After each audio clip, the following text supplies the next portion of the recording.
Welcome back to our channel, ladies and gentlemen. As always, I want to thank you for tuning in to be part of our show. I've really missed you guys. It's been a week since I released my last video. I've really missed you, and I've really missed analyzing and following up Ruto's US tour. This is something that I would have really loved to follow up from the first day they jetted out of the country to the very last day. But at least I caught up with it. And I just realized when I was trying to follow up that William Ruto went to the USA and he carried along not only his very closest allies, but the Azimio fraternity, part of the Azimio fraternity were there. And he also left out those who are very close to Rigathi Gachagua. That is something I realized. And part of the delegation were Wavinya Ndeti, who is the Machakos governor. And you know that Wavinya Ndeti is a very close ally to Kalonzo Musyoka. She's one person who has told Kalonzo Musyoka that you must be in the ballot. At some point, she wanted Kalonzo to join and start working with William Samoei Ruto. So by carrying Wavinya Ndeti, that was a coded message. Then I saw Opiyo Wandayi, who is the minority leader in the National Assembly.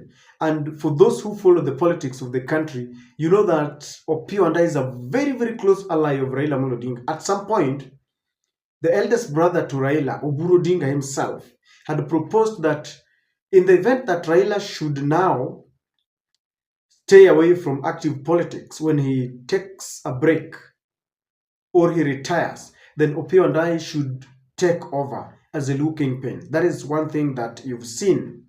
And then I saw the governor of Homabay, Gladys Wanga, another very close ally of Raila Amolo Odinga. Remember, one of the people who were given a direct ticket during the nomination in 2022 was Governor Gladys Wanga, and it brought a lot of controversy. You remember when they fought it out with Evans Kidero. So by carrying those three leaders, Opiyo Wandayi, minority leader, Governor Gladys Wanga of Homabay, and then Wavinya Ndeti, it speaks volumes. And you know, in politics, when you see such things happening, you don't just let them go. You must question the reason behind them. And I realized that many people have been asking why. And I was looking at one of the statements from Raila Amolo Odinga, and this is what Raila said. Raila was saying that all the Azimio leaders accompanying the president were invited by the US government and have his and the coalition's permission to join the president on his mission in line with the established democratic traditions and the wider interest of the Kenyan nation that Azimio stands for. So these leaders had the blessing of Raila, had the blessing of the Azimio coalition. And Raila says there that they were invited by the US government. That is what we have been told. But I want us to dig deeper and just find out why Ruto decided to carry these very close allies of Raila Amolo Odinga and perhaps leaving out those who are very close to Rigathi Gachagua, because this was happening at a time when it had been reported that Rigathi Gachagua had fallen out with William Ruto and he had gone missing, switched off his phone, and all this. This is what I want us to look at, ladies and gentlemen. Before we delve so much, allow me to request you to subscribe to our channel and click the notification bell. This is the kind of support that I would really love you to render to our channel. To those who support our channel, again, thank you very much. Ladies and gentlemen, the reason why William Ruto had to carry these three Azimio leaders is, number one, he's going to the US to report to Joe Biden that the country, you remember the last time Chris Coons was here. Chris Coons is the US Delaware senator. When there were the political temperatures were really heated and there's a meal on the street, Raila had said that he did not recognize the legitimacy of Ruto's presidency. And Raila wanted the server to be opened. Raila said he had been told his votes were rigged. And at that time, when people were being killed and there was a lot of tension in the country, Diplomats sat down. William Ruto even wrote a letter to the diplomats accusing Raila Amolo Odinga of trying to sabotage his leadership, of trying to sabotage his agenda. And he said he was legitimately elected. Raila, on his part, said that they were not going to recognize the legitimacy of William Ruto until that service opened. So Chris Coons was sent to the country. They had a meeting with Raila and the delegation. They had a meeting with William Ruto, and somehow they reached a compromise that Raila was to give some five people and another from the government, and that is what formed the dialogue committee that held discussions in Bomas, one side being led by Kalonzo Musyoka and the other side being led by Kimani Ichung'wah. So the US wanted to ensure that they reached some kind of equilibrium, some points of agreement. And that is why most people feel that Raila was persuaded and convinced to go and vie for the African Union Commission seat just to allow William Ruto to set and roll his agenda. So as William Ruto was invited and going to the US to meet Joe Biden, he was going to report that the country is now united. Those who did not recognize his legitimacy are now part and parcel of the government, and they are supporting the government agenda. That is why they accompanied William Samoei Ruto. And I think William Ruto is very happy with it. And that is the reason why, before they jetted out of the country, Meg Whitman had to meet Raila Amolo Odinga. I think they wanted to just find out whether Raila was okay with it. And I think Raila gave them the permission, and that's what Raila is saying, that both the coalition and himself gave them the green light to go with William Ruto. Number two, this mission and the idea to carry these very close allies of Raila and Kalonzo was to provoke Rigathi Gachagua. Remember, for the longest time possible, Rigathi Gachagua had always maintained that Raila wanted to come to the government through the back door.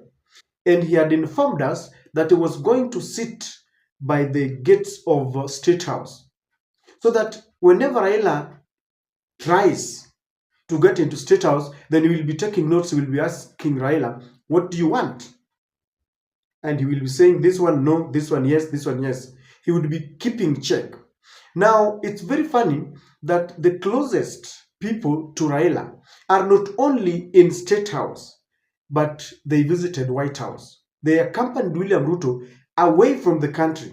They accompanied William Ruto to the people who gave them this win, because Rigathi Gachagua understands too well that they were given their victory by Joe Biden and that group. So today, I don't know how Rigathi Gachagua feels, because the people he had maintained would not be getting closer to William Ruto, are accompanying William Ruto outside the country in his absence. Whatever is being discussed there, he's not privy to. He does not have his closest allies there. So it's very painful to him. So it was to provoke Rigathi Gachagua. It was not only meant to provoke him, but also to send a very serious coded message that in the wake of Gashagua's disturbance, because Gachagua has just decided that he's not going to sit quiet, he's not going to sit pretty when he's not happy in this government. It is now very open. It does not need any rocket science to understand that Rigathi is upset. He's not very happy. After going missing about 11 state functions, switching off his phone, he came back and it was with a bang. His allies was like the Nyeri governor was saying, if you don't respect Gachagua, then we will not respect you. That disrespect to Gachagua is disrespect to Mount Kenya fraternity. And then Gachagua called on Uhuru Kenyatta to help unite the mountain. This tells you that Rigathi is not very happy. And William Ruto carried people like Opiyo Wandayi and Wavinya Ndeti and Governor Wanga just to send him a coded message that if you feel that you are going to twist me in this government, you are not the only option. I can quote the Nyanza, I can quote Western, I can quote Eastern. So William Ruto is telling him, I can, if things work well, I can pick Raila and Kalonzo and we can work together. if you ask many of Raila's supporters, if today Gachagua contests for a presidential seat and they contest there with William Ruto, most of Raila's supporters will vote William Ruto. Why? There is this argument that for the Kalenjin nation to vote William Ruto, that was their man. But for the people of the mountain, they were given Martha Karua. And they knew very well that this was the time that Raila needed them the most. But they wanted to punish Raila and punish Uhuru Kenyatta. And they are very bitter that at a time when they needed Rigathi Gachagua, they feel that William Ruto is young. Even if Raila was elected today, goes for maybe one term, William Ruto still had a chance. And they feel that they were betrayed by some of the people from the mountain, even though people like Jeremiah Kioni insist that the votes were rigged. So it is to send a message that if Rigathi is not very careful, then come 2027, he could be abandoned and nothing will happen. In fact, if William Ruto gets the support of the Luo Nation or Nyanza, including Kisii and Nyamira, and maybe he gets support from Kalonzo, what do you think will happen? If today Gachagua decides that I'm going to contest, I'm going to vie on my own, I'm looking for a running mate, and then William Ruto gets the support of the former allies, then Gachagua will be doomed. So it is a coded message to Rigathi Gachagua. Ajue hata akienda hakuna kitu itafanyika. Number 3, this is also a coded message that William Ruto is actually quoting Raila's support base. I know some people are saying that they have formed a working formula, but I don't want to really affirm that they're already working, but it seems they are quoting each other. It seems William Ruto is looking at a possibility of Raila going and getting that seat at the AU, and he wants to beg Raila to stay there and to stay away from active politics. You see, William Ruto only needs Raila to be away so that he can make arrangements at the IEBC level, he can buy a few members of parliament, he can try and penetrate Nyanza and all this. And more so, if Raila agrees to retire from politics, William Ruto is looking at a vacuum and he wants to fulfill that. And he wants to do it. Right now, he's still doing it through the back door by using people like Udoyo Widi, the former governor Kotobado. But if he gets Raila's nod, if he gets the support of people like Raila Wandai and all these, then he will be going there officially. So it is a coded message that he's trying to quote Nyanza, he's trying to quote Eastern, he's trying to quote Raila's support base. If he gets that, then he will abandon Gachagua like hot potato, I can assure you. You can take that to the bank. So it's something that he's working on, just to show people that we are not enemies. We could be having some political differences, some differences in political ideologies, but we are still good friends. If anything, they will tell you that they worked together in 2007 when William Ruto was supposed to be the prime minister.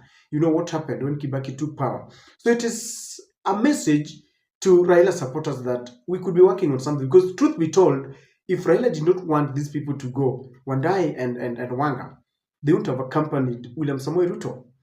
The last one, William Ruto is trying to portray magnanimity. He's trying to show that he's a man who's ready to work with his, closest nemesis. This is a trait that Raila has always been given, that Raila is very ready to work with his political opponents. He worked with Moi after Moi detained him for some good or 10 years. He worked with Kibaki when Kibaki robbed him of his victory. He worked with Uhuru Kenyatta when Uhuru took his victory. Now he is close to working with William Ruto. He's giving him easy time. In fact, Raila is now calling William Ruto His Excellency. So William Ruto is also trying to cultivate and nurture this as a trait that is ready to work with his political nemesis. That is why he picked them. So as he works with them there, he will be introducing them, and even Chris Coons will be very happy that now we have the closest people to Raila Odinga. He wants people to know him as a man who can forgive, as a man who is ready to work with the people, the competitors. And I think this is very important. I don't know what you think. Why do you think? Do you think it was significant for him to carry Wavinya Ndeti, Governor Gladys Wanga, and the minority leader of P&I? Please share with me on the comment section. Thanks for watching. Kindly subscribe if you're watching for the first time. Let's meet in another discussion.